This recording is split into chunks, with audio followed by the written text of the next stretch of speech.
Hi, and welcome to the White Hat versus Black Hat SEO Show. My name is Josh Bachynski. Josh, Star Trek quoting Bachynski, there are four lights. Welcome to the show. I have with me, as always, my Black Hat co-host, Clint Butler. Say hi, Clint. Hi, Clint. And he's such a Weisenhammer. And also I have our long-standing co-guest host, Ted Kabitis. Say hi, Ted. Oh, I was muted. Hello. Hello, how you doing? So if you've never seen the show before, we are the best SEO show that are on the interwebs. It's because we have the highest level of knowledge of the most exact specific kind of knowledge. What kind of knowledge? I'm going to show you today. I'm going to show you today why we're better than everybody else, because recently it's been brought up that that might not be the case, and so now we're going to bring it. Also later on today, we might be joined by an old friend of mine called the Gypsy. He's also known as David Harry. I know everybody. I know just about everybody in the SEO industry. And he started recently doing his own hangout again. He worked with the Dojo guys and Terry and those kind of guys, Bill Slosky, Amon Johns. He hangs around with those kinds of guys, if you've heard of them. So I'm going to go on their show this week and stir the pot maybe a little bit. But David said he might be nice enough to join us today. So who knows? Maybe he'll join us. Maybe he won't. We'll have him on the show at some point. So before I get to the bringing it, as I said, the bringing it portion, I want to talk about some new stuff in the SEO industry. Before I do that, if you're watching this on YouTube Live, you can ask us any questions you like. All the questions are on the top right-hand side there. Just ask us. If you just be so kind as to put a few asterisks in front of it so I make sure I see it and know to answer it on air. Also, if you have any sites that you want us to do site clinics for at the end of the show, we might be able to slip in some site clinics. Add in your site you want us to take a look at, and we can give you our best 5-second SEO kind of opinion on, well, change this, do that, look at this, look at that. Sometimes that can be quite helpful for people, quite useful. And if you have any SEO questions, any SEO question you ever want to ask, we know the answer, we have the answer. Ask it in the chat, and we'd be happy to get to it at the end of the show. So the first thing I'm going to move to today is typically what I do is what's new in White Hat and Black Hat SEO. Most of you probably already know this, but Google has recently gone on record and announced that they have now done what's called the speed update, or the mobile speed update. And they are now specifically saying that mobile sites that are slow are going to have a ranking problem, and that speed on the mobile side of things is a direct ranking factor. This is not such a big deal for me because I've always considered speed to be a ranking factor, either direct or indirect. It used to be it always has been a direct ranking factor. They've always said if your page takes longer than 20 seconds to load, there's going to be a direct problem there. But I always took it as an indirect ranking factor as well, given that if you're pissing off your users, they're going to do bad stuff. And I believe they've been tracking those signals. And I have some proof to prove that today. Well, I think historically it's been a situational ranking factor. Like, I used to take a ferry to get to work, and the internet connection on the ferry was super slow. Mm-hmm. And what I'd notice is on the ferry boat, my rankings were awesome. And then when I get into the office, my rankings were depressing again. And it's because the big bloated sites would fall out on the very limited internet connection. Right. Okay. Interesting. So that's fantastic. That's very interesting information. Yeah. So, yeah, there's a lot of information out there about how speed could or could not be a ranking factor. Just know now that Google has gone on record and stated it's a ranking factor for mobile anyway. And that could very well be how they're going to rank your desktop site too. Doesn't seem to be the case. Google, with the mobile site, the mobile index, which has been rolled out, which means that Google is now indexing your mobile site. And they're keeping a copy of your mobile site in their index. And they're ranking the desktop. We thought they might rank the desktop off mobile factors, but they have recently announced that they're ranking desktop site on desktop factors and the mobile site on mobile factors. The only change really is that the mobile site is what they're keeping in the main index, and your desktop site is in whatever, their supplemental index or whatever. Because they have more than 50% of people are searching on mobile and looking for mobile-related things. And so that's why they made that change. And so we have to keep watching this. It could be that if your mobile site is slow, suddenly your desktop rankings are going to take a hit. I think that's already the case. I think if you're mobile, I think there's enough tests that I've done and enough tests that the SEO Intelligence Agency, which is a group that we all belong to, have done real raw empirical tests to see like time to first byte and other stuff. If that's actually a factor, and it seems like it is to rankings, maybe not directly, but probably indirectly, I think, for users. And so that's my opinion. I don't know. Do you guys agree? I know, Ted, you just agreed. Clint, do you agree or disagree? Yeah, I think it's been a ranking factor for a long time. Whether it's a significant ranking factor or not, it's only in the past. I'll say that it hasn't been. Yeah, them saying that it is now a direct factor in your algorithm. I don't know how any more clear they have to make it a damn mobile site. It's 2018. If you don't have a mobile site by now, then you might as well just close your business because you're that is kind of a problem. Now, here's a good question, and I haven't seen it answered yet. Barry Schwartz asked them, and say what you want about Barry Schwartz. It is good of him to keep bugging them on some stuff. I think he could be a little bit more non-pro Google. He's a little too pro Google in my books, but still, he's asking him. He says, well, what about AMP? If my site is on AMP, is that going to beat all the speed factors? Is that going to make it faster because it's served off Google servers? I haven't seen he's got an answer for that yet. So I'm going to keep my eye on that and keep watching for that. So thanks, guys, for joining. If you're late to the party here, as I said before, we're doing a site clinic at the end of this hangout. If you have any sites you want us to look at, put them in the chat. Any SEO questions you want us to answer, put them in the chat. And now, unless there's something new in Black Hat SEO that Clint would like to cover. Actually, I'm testing out something new. I don't know if I want to give it away, though, because it's really cool. I'll think about it. And then also we're going to talk about those the PBNs, building those and my ideas behind the PBNs. But I'll debate how far I want to go with that still. I'm trying to twist Clint's arm to give us his secrets. Of course, it's dangerous to give away secrets. In fact, today I'm going to go to a point and not give away secrets after that. I'm going to have to, and I'll explain why. What about clues? Can you give us a clue? Well, clues is a really good one. The thing that I found today, actually, it wasn't really found. It was just think of it this way. Look at the traffic. When you're looking for PBNs, go look at the traffic for those sites and see if there's any orphan traffic out there for these websites, these domain names that you're getting. And buy those domain names based off of the traffic, not only the metrics. Ooh, that is a very nice clue. I like that. That's Colonel Mustard in the drawing room with the pipe. That's a big clue right there. So, I like that. Stephen Buchanan says, new board game, Black Hat Clue. Exactly. I've got the links in the forum with the Fiverr, and I win the Black Hat Clue. Okay, no, Fiverr should not be part of your Black Hat game, probably for most 90% of things. Okay, so fantastic. Well, we're going to pay more attention in future episodes for more clues coming from Clint. But today I wanted to make good on my promise of bringing it. And what is the it I'm going to bring today? And this is the it I'm going to bring today. Is that here's the problem. So quite recently I went on to our good friend Chase Reiner, who used to be our co-host here for the show, and then he went off on his own and branched off into his own. His dewy wings unfurled, and he sailed out into the interwebs to make his own community. And it's doing quite well, actually. He's got around 7,000 members on his Facebook community. That's fantastic. Here's the problem with that. The problem is that, and this is not a problem with his community by any stretch. This is a problem with the entire internet, right? Is that for some reason, we all seem to have devolved down into a bunch of weak, little, pathetic idiots who viciously attack each other with personal attacks that have no substance and have nothing to do with anything. And so I recently went on to this group, and I told them in no uncertain terms that they didn't know what they were talking about. And then the personal attacks start, like, Josh, I don't like your beard, whatever it is. And I'm like, why you guys? You're trying to be mean girls like on The Bachelor, and you're failing miserably. You can't even do that right. This is quite pathetic, and it is a huge problem. And I'd like to start on my own podcast. Is why is the internet so vile? Like Gamergate and things like this, where people are seriously coming to emotional and physical harm from petty fights like this. Well, I think in the SEO community we need to stop doing that, and this is how I'd like to stop doing it. Is that get back to the evidence.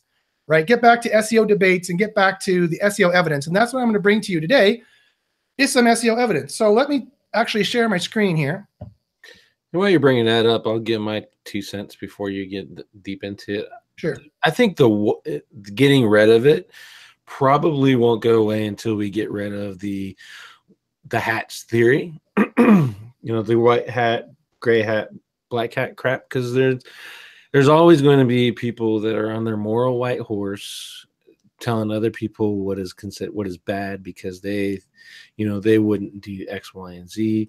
And I think that's just what kind of leads into the other petty crap that, you're going to talk about here soon. So. Well, I would also add that it's important to recognize the e-commerce aspect. When people are paying money, they kind of have a right to write a review.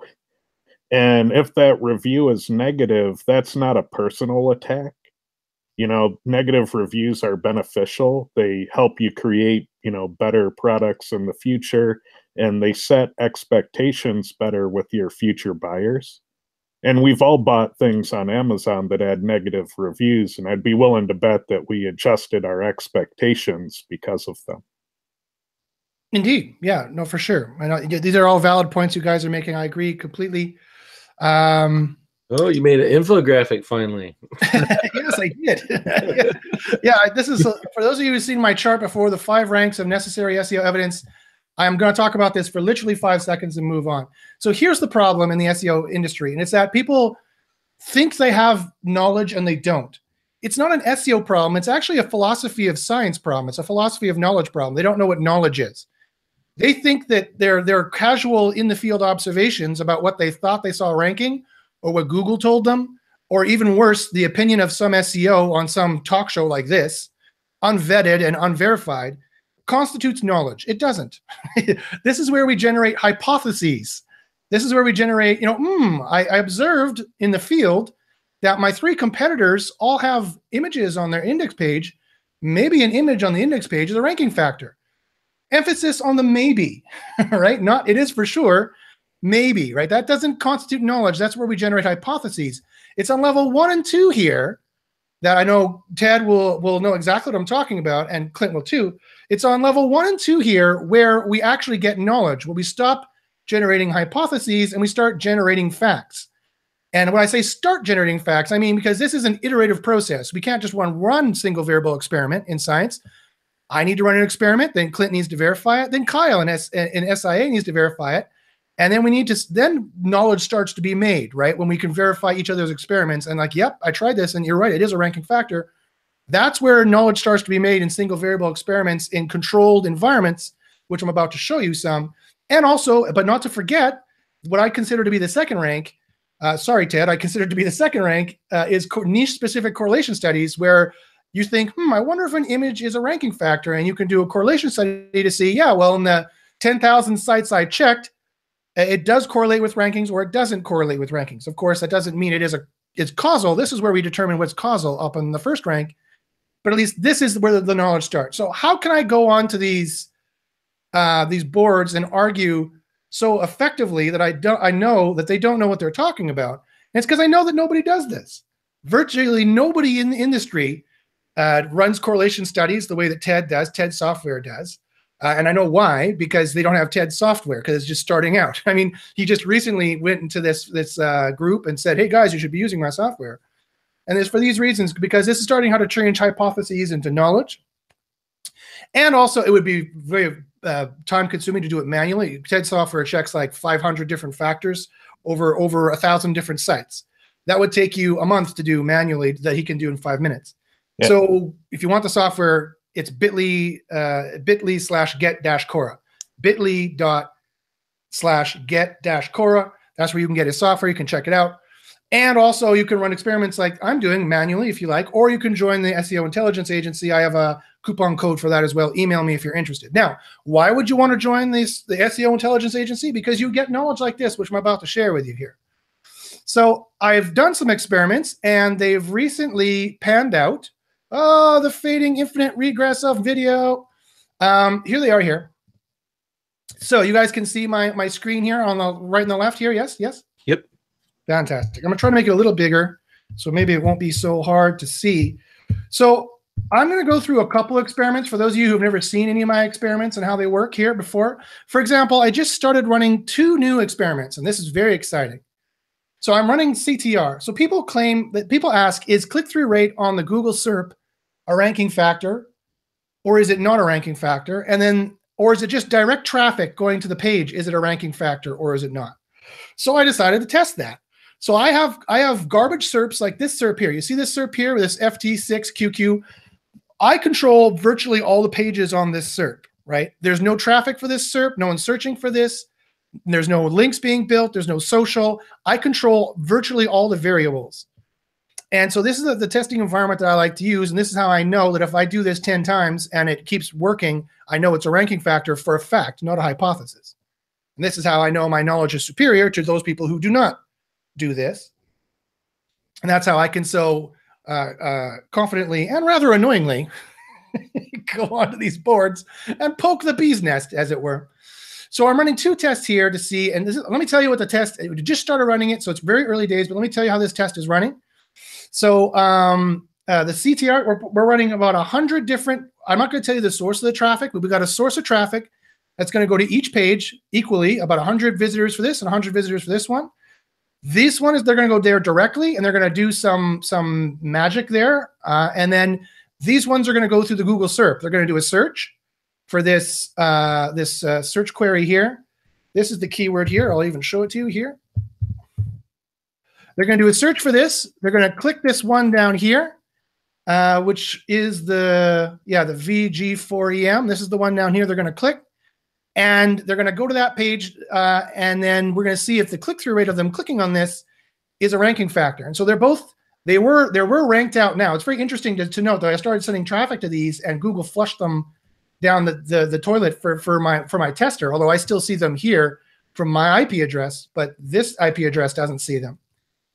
But what's going to happen is we're going to see is just traffic that is the ranking factor, or is it CTR that's a ranking factor? We're going to see if this one happens sooner than this one, because whenever I've tested direct traffic in the past, it's taken a few weeks. It's taken 3 to 5 weeks in the past, and CTR, the other tests that people claim to have done, takes only a few days.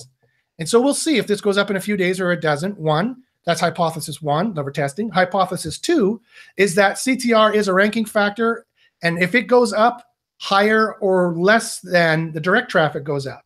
So again, these are both ranking on spot 5 right now. If this one goes up to 3 and this one goes up to 1, not only do I know that CTR is a ranking factor, I know that it's a much more powerful ranking factor than direct traffic, or vice versa. Does that make sense, Clinton Ted? Yeah, it does. Complete. Yep. Awesome. So that's a test. We just started running it. It's very exciting. It'll be interesting how that's going to pan out. Let me show you some of the other tests that I've run. And I've got a bunch. I've got my list here. I've got 6 other tests on my list that I haven't even started yet. If anyone wants to be my apprentice and help me run these tests, email me and I can get you into my apprentice program. That would be a good help to try and get some of these done. Here's some of these other tests I've done for those of you who have never seen the tests I've done. So for example, here's a really interesting one. We made a JavaScript link. So this is not a do-follow link. This is a link that just launches JavaScript and is not an anchor tag link. It was from a Tumblr blog. And what happened here is that the JS Tumblr link seems to work. But I say seems to because this is one of those tests where things really got messy. So let me go back here some months so we can see how it worked here. While that's populating. So this is what we did here. So it was in spot 3 for a very, very long time. As you can see, that this page was in spot 3 for months. And this is what I do is I normalize these pages where I see where they are, and I only test one that had been in a spot for more or less for months, right? And I know there's these periods where they're gone. I've normalized all these because I've run these test servers for over a year now. I know when the pages all fluctuate, and I can see every page on a server fluctuate, and I can start weeding out the noise, so to speak.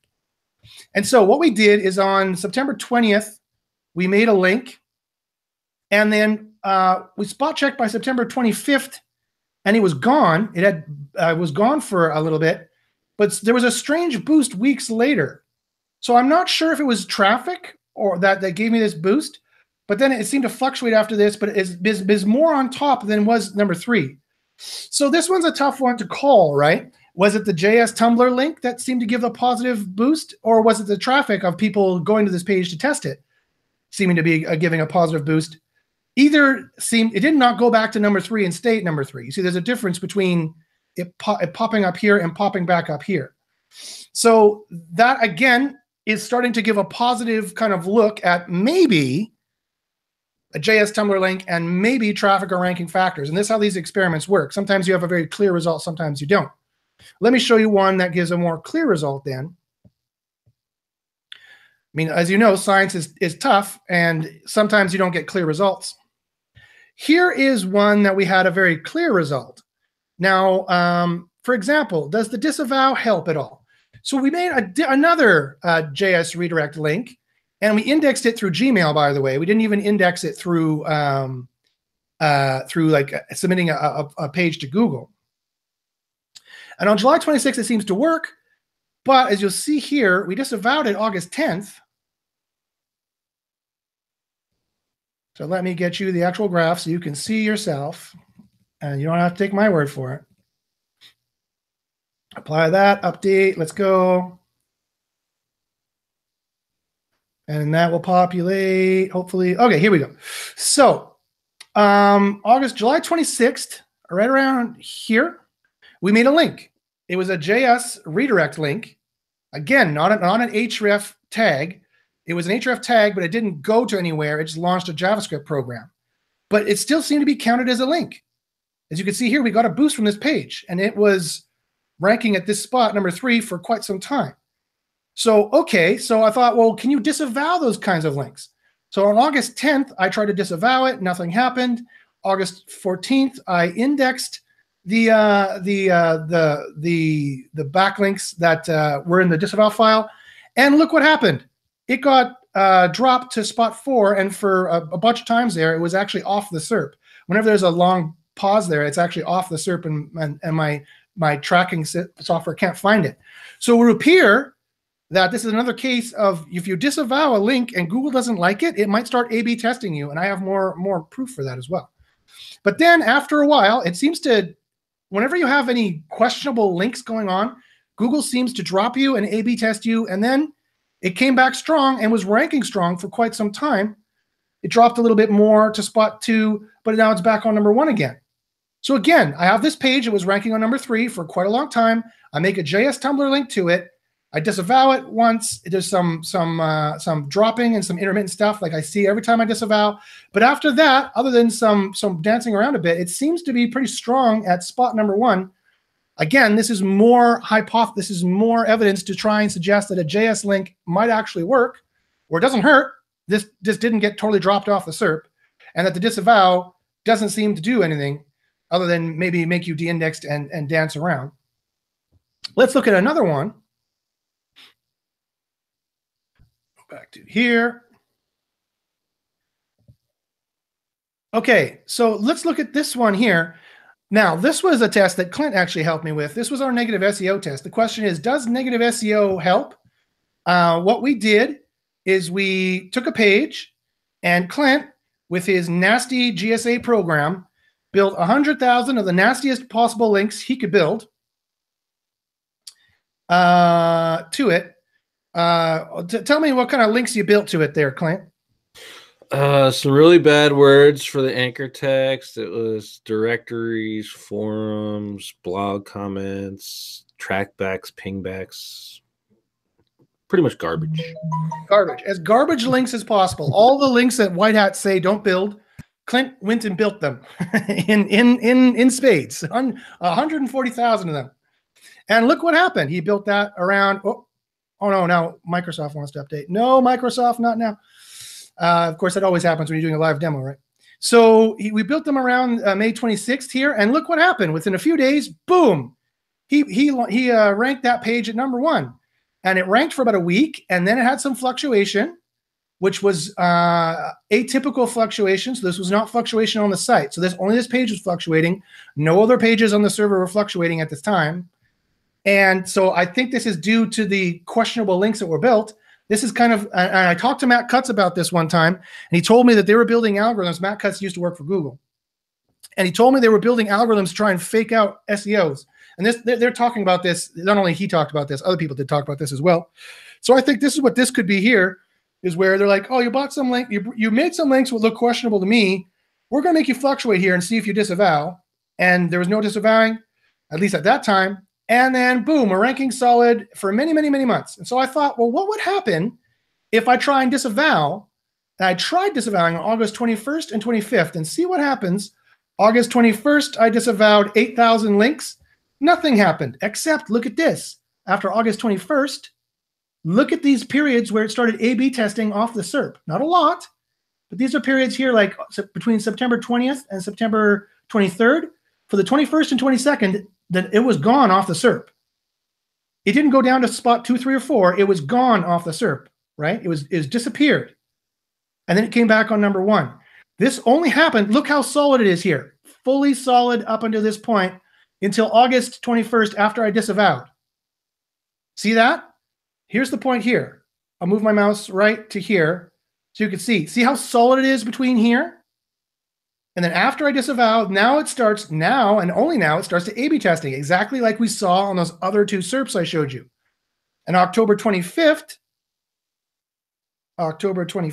where is you? October 25th, I disavowed again using link research tools, their disavow feature. And again, nothing happened. It didn't go down to 2 or 3. The only thing that happened is suddenly that, again, every now and then, although not very often, it's being A/B tested or dropped off the SERP. And this was only after, look at that solid line on the left and then the dotted line on the right. That is only after I tried to disavow. So again, every time I try to disavow in any of these tests, nothing good happens. Only nothing or slightly bad things happen. So again, I'm telling you, I have empirical proof here to tell you, do not disavow. And then finally, the experiments that just recently came in here. Okay, so this is my test where I know for a fact that traffic works. Check this out. Traffic is a ranking factor just as much as links are. Let me go back a little bit here to May, apply that, update. So here I have a page ranking more or less 3. This was server-wide fluctuation 3. Here at around July 6th, we sent 60 people. At July 6th, right around here, we sent 60 people to this page. And they were instructed to do certain tasks. I will not tell you what those tasks are because I can't have everyone doing it and then going to microworkers and doing it, because then Google's going to notice and then they're going to obfuscate it and this won't be a ranking factor anymore. So I can't tell you what those exact actions are. And the actions make the difference. Bot programs, bot programs don't work.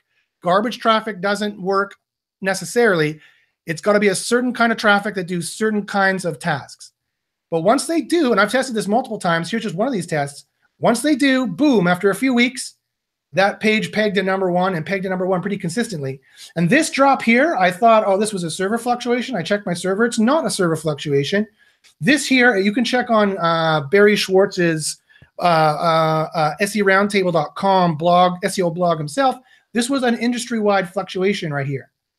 So it's interesting. It's interesting when my pages see industry-wide fluctuations.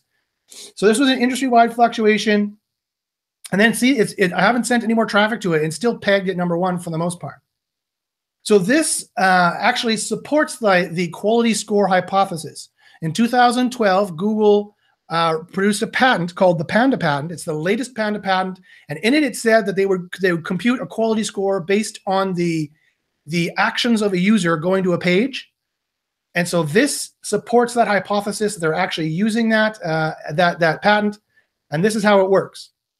So here's my traffic test. If you want to know what actual actions need to happen to peg it to get the actual ranking boost, at least a 200% ranking boost at least, then you'll have to email me and we'll have to discuss how we would make that happen. And then the last test I did, but what about bounce rate? You're going to ask me, does it have to be a good traffic? Can it bounce? Does bounces count? Well, let me show you another test that we did here. Here it is here. So I did a few tests on this one. So first one I did is I did a text mention test. And it seemed to work for one day. What is a text mention? Well, a text mention is just going out on the interwebs and saying, hey, these guys are the best for red apples. Go to www.redapples.com and check them out for red apples. And www.redapples.com is not a link, it's just straight text. And I actually got this page to move up for one day. But you'll notice it's ranking on 6th in Google now. You might be wondering, well, why? Why is this ranking so poorly? Well, I'll show you what's happening, because I then did an EMD test. I wanted to see, do exact match domains have more ranking power than a page which is named after the keyword? And what do you think? Do you think it worked? The white hats out there would be no. Exact match domains are bad. You're not supposed to have them. And Clint's going to be snickering and going, yes, exact match domains are great. And in this case, Clint is right. We made an exact match domain.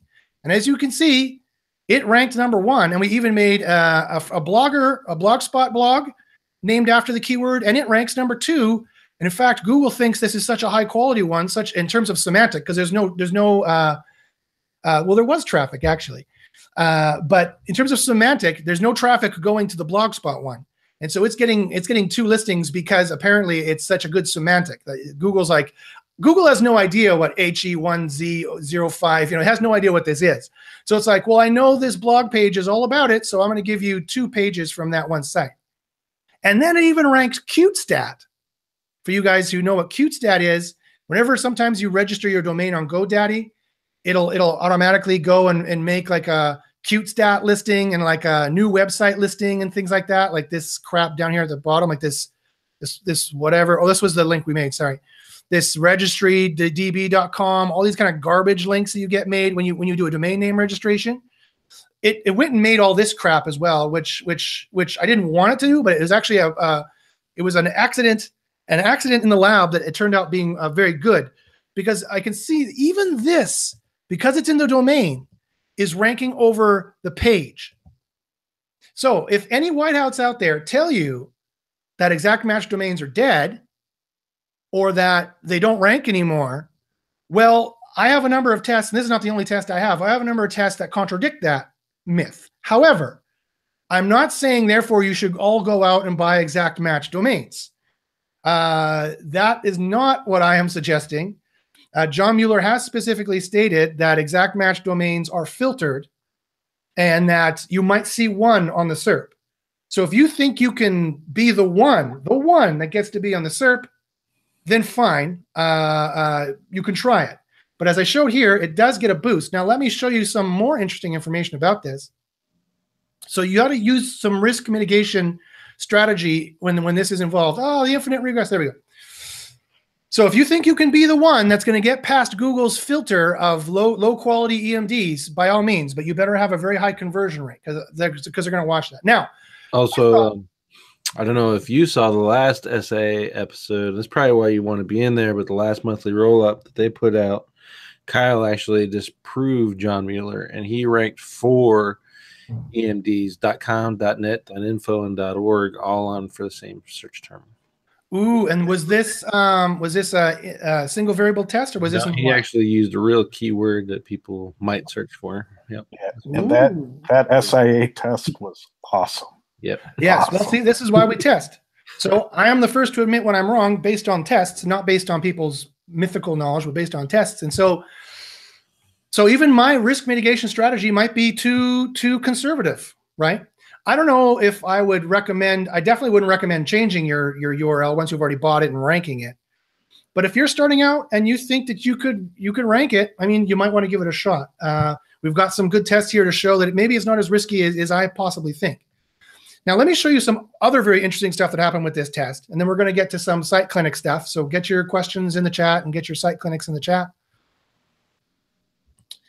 The infinite regress of search. There we go.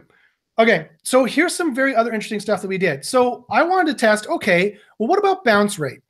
What if people do this search and they go, and they click here, and then they go back really fast? What is that going to do? Is that going to give is the bounce rate going to give this a negative ranking factor? And as you can see here, we sent, 50 or 100 different people to, on December 15th, starting around December 15th, we sent them to test bounce rate. And I also did it in the group, and I did it on Twitter, and I said, go here and bounce right away like you don't like it.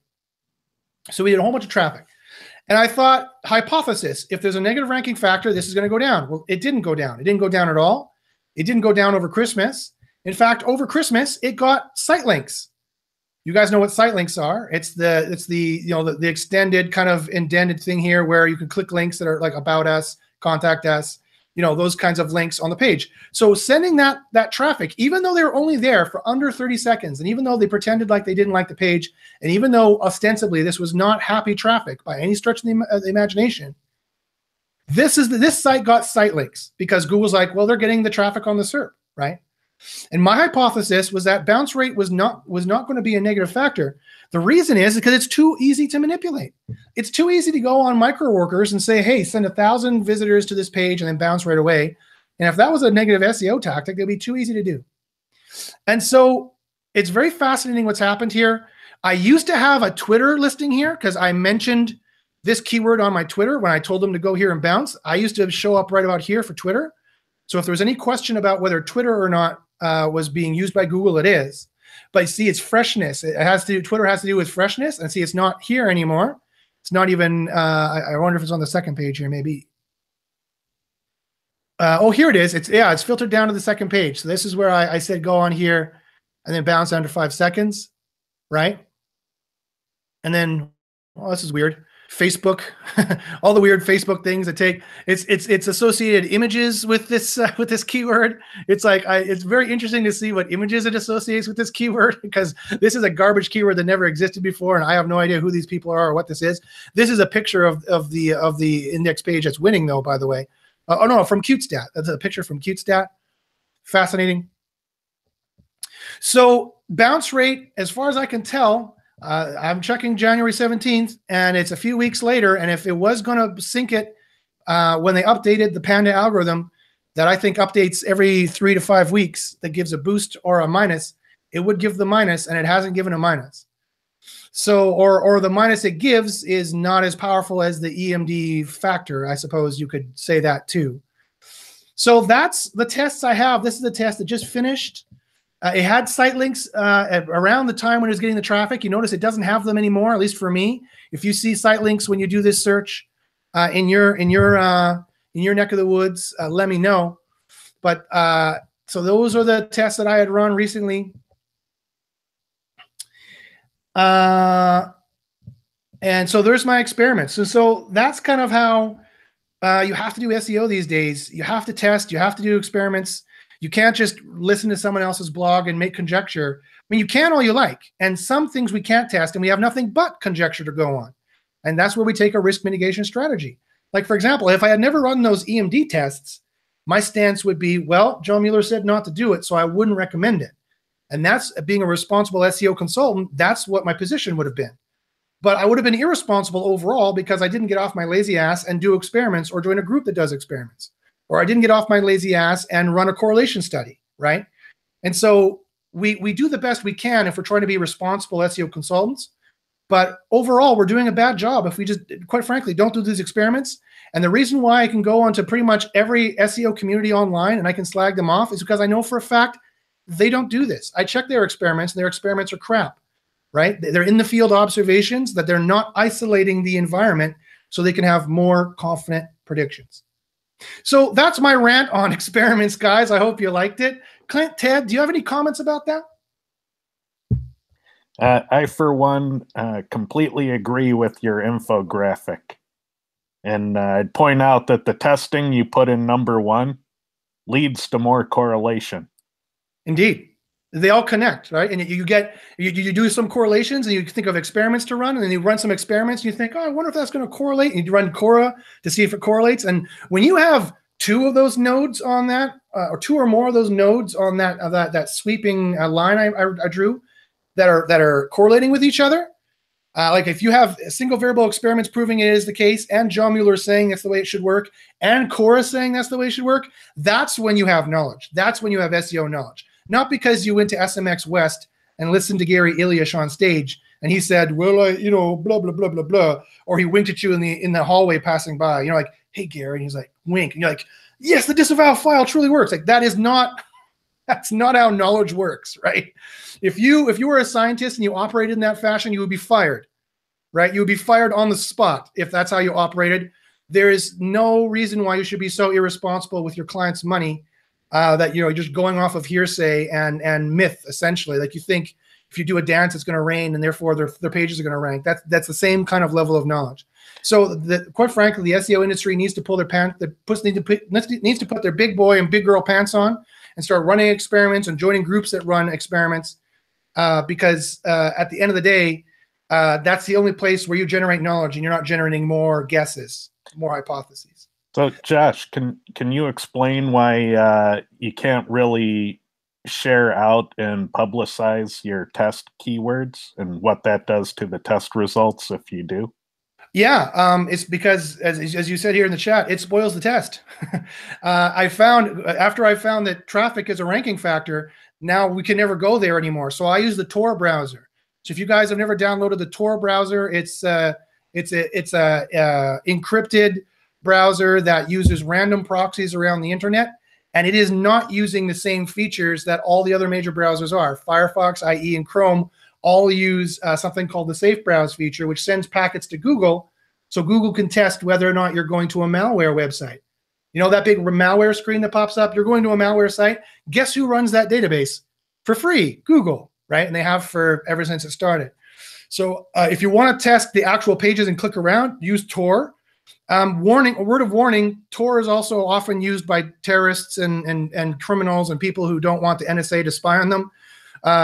So you might get on a list somewhere. So I'm warning you ahead of time. I'm a white, straight male, so I don't have to worry about too much prejudice. But if you happen to be of Persian or Arabic descent, I don't know if you want to download Tor. You might land up on some list somewhere. But so I'm warning you. But you can mess up the tests, right? So I can't click on any of these results, and I'm sure that there is some factors going on about actually doing the search, and my IP address doing the search could have a factor as well. I can't isolate that. When I say single variable environment, it is better than some people say. Like I said this out there on other places, and they're like, you can't have any kind of single variable environment. It's impossible to draw any conclusions. And then my response is, well, then you can't draw any conclusions in SEO, and shut the fuck up. You have no idea what you're talking about.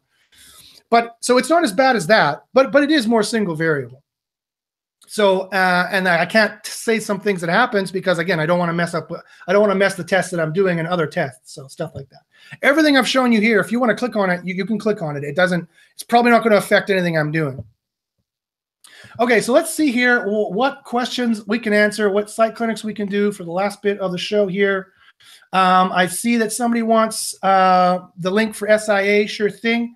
I will put it in the description at the end of the show, or email me and I can send it to you as well, joshbachynski@gmail.com.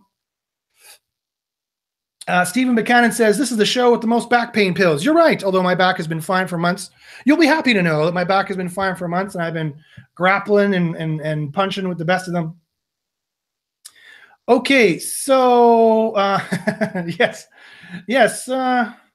Josh loves his infographic. I do. I really, really do, because it's so necessary right now. Okay, so Jorge asks, have you seen the new AI child that autocodes itself by using what's right and wrong parameters? We should do something like that to get more variables. I'm not sure what you're referring to, but I agree with you that AI is super interesting, and we're going to be seeing a lot more AI machine learning based stuff coming out from Google.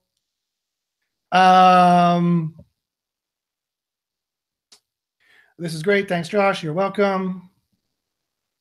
How many times do I repeat the test? I repeat the test as many times as possible. So SEO Intelligence Agency has also done a lot of these tests. Some of them they've done like 8 or 10 times, like the on-page tests for keyword density they're testing. Kyle has run that test at least 6 times. So some of these tests we run multiple times. And just like science, I mean, the general theory of relativity wasn't proven in one test. Evolution wasn't proven in one test. Climate change wasn't proven in one test. It took hundreds of tests by hundreds of different groups of scientists before they're confident enough to say, yeah, this is a fact. This is what's happening. These hypotheses are affirmed beyond doubt at this point, because we've done it hundreds of times. And so I admit we are just, in total maybe 5 people on the internet doing these kinds of tests and publishing it. We need more people. We need more people. So please help us with tests.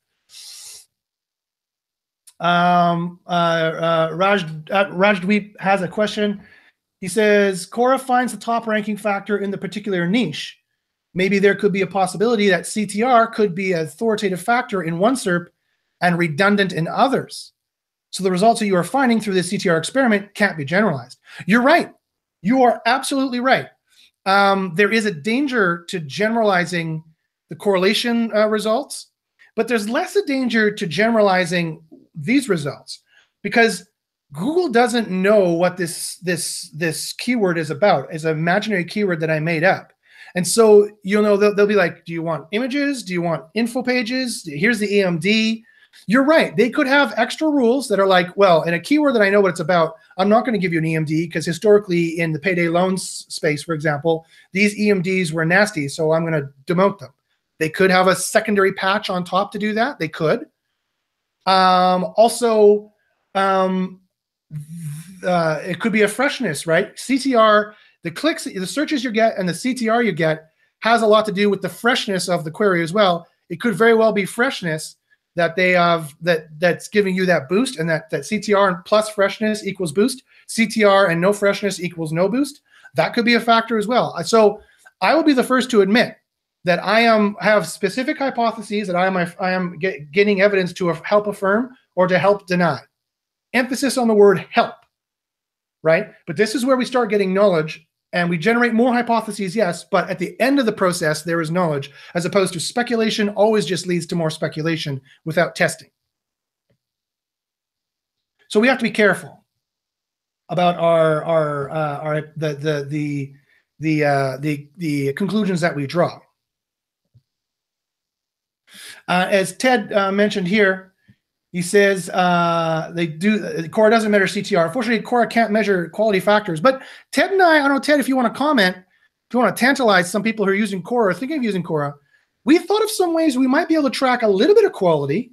Have you had any leeway in maybe importing some of those factors? Not yet.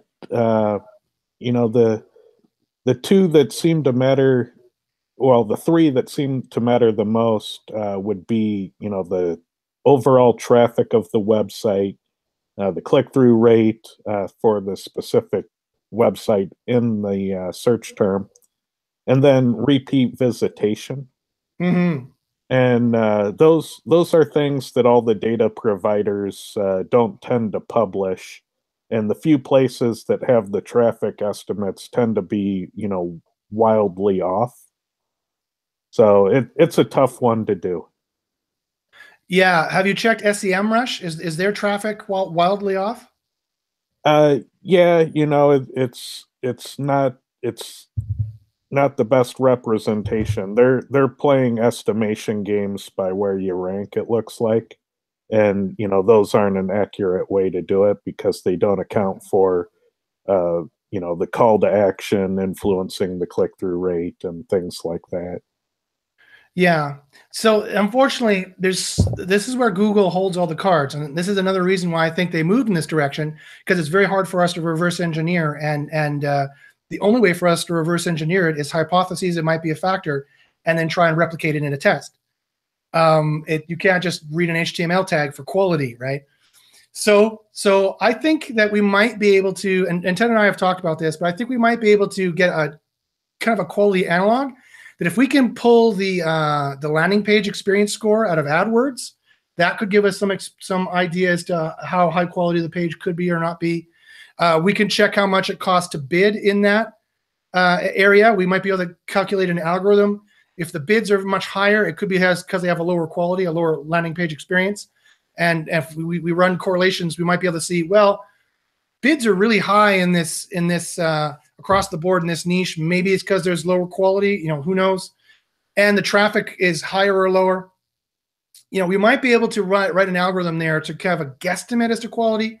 But at the end of the day, it would be only a guesstimate, and it wouldn't be as scientific as we like to be, for sure. Bob Marks asks, how do I join the SEO Intelligence Agency? I've put the URL in the chat and with a coupon code to get a discount. It's in the chat, and I will also put it in the description for the video afterwards. Bob asked Clint, he needs some specific, not specific white hat advice. What's the best way to reach you? He's at Digital Ear. His website's digitalear.com. And Clint, you can also give out your contact information either now or at the end of the show. Yeah, info@digitalear.com. If I have time and it's not too bad, I'll reply. Otherwise, I'll make an appointment with you. Rajweeb, Clint is reachable. I reach him on a regular basis. Just Facebook maybe isn't the best place to do that. Email him, and I'm sure if you guys got some traffic, you guys got some business you can work out, I'm sure he will help you. Ken asks, what are our options? What are your options on TF-IDF? Do you mean opinions, Ken? You said you typed options, but I imagine you mean opinions. What are your opinions on TF-IDF? Ted, I know you have an opinion on TF-IDF. Yeah. The thing we can measure in that algorithm is the numerator, the term frequency part. The IDF is much harder to calculate because you have to know the exact number of documents that Google has in their database, and they don't share that for a keyword.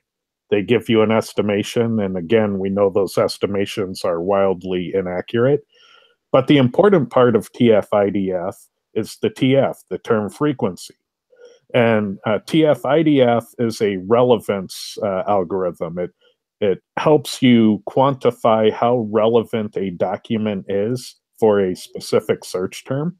And the general rule of thumb is whoever says it more is more relevant.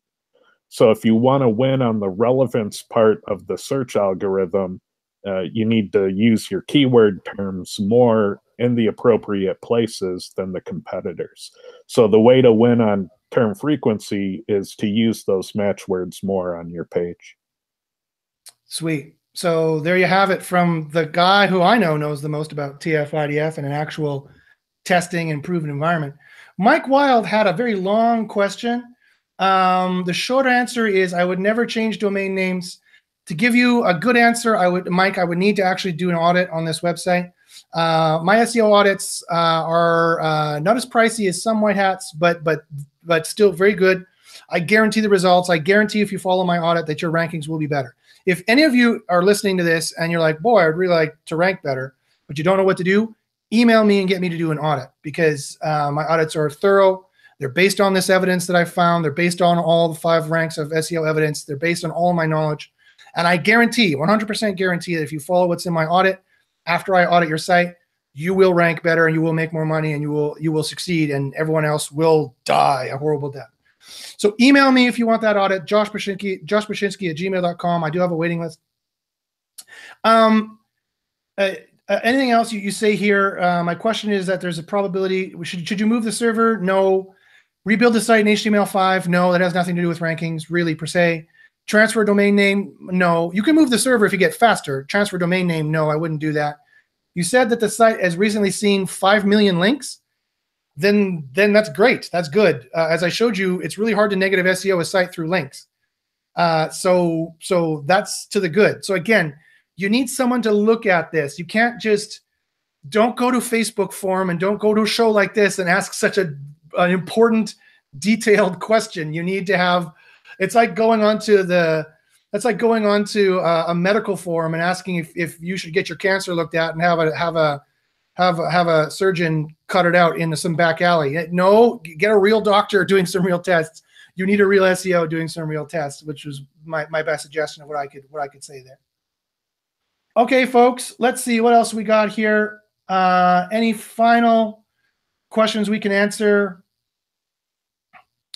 So David says, hey, Josh, thanks for your site audit for Beggin inspection. So I recently did an audit for Dennis Beggin there. Working on your suggestions. Get in touch soon. You rock. Thank you. I try to rock on a regular basis. In fact, let's move the show over to the random fact segment. I just bought a loop station. See this here? This is the RC30 loop station. And I've been playing with it with my bass, which you see right there. And you know what pisses me off about it, though? I can't output to my computer. I have to output to an amp. So I thought I could just output through this USB cable to my Mac, but it doesn't work that way. So I have to buy an amp. Oh, well, I guess I'll have to make You should have talked to me. The Voice Live is a much cooler pedal for that. You can even put down backing tracks on it and play along, and it does the vocal harmonies in addition. Oh, cool. Well, I got that one because it had 2 pedals, and I wanted to do like a verse recording, backup recording, and a chorus backup recording. Most songs I play have 2 main parts. Usually, if they get complex, they have a bridge or an outro, and they have different parts, right? So we'll have to talk about that. If anybody has suggestions for me of what, because I don't just want a looper that I can just do like one, E, C, B, A flat, and that just repeats forever and the song never changes. I want to be able to change to a chorus or a bridge. So email me about that. Clint, what's your final thoughts? Do you have any final random thoughts on SEO or otherwise? Anything in the world you want to talk about? I just want to answer. Ken Tippins put a question there. Have you ever seen a site rank but with backlinks, but by only revising the internal links? And yeah, I've done that. I've done that a lot. Especially established sites, webmasters just naturally mess up the internal link building, and you fix the silos, fix the interlinking, and you can rank sites pretty quick. It's a good way to get easy wins. So yes, I couldn't agree more. Clint, you're totally right. Internal links, I mean, there's like a checklist of all the normal stuff you need to do, and then you could start doing more extra black hat stuff on top if you need to.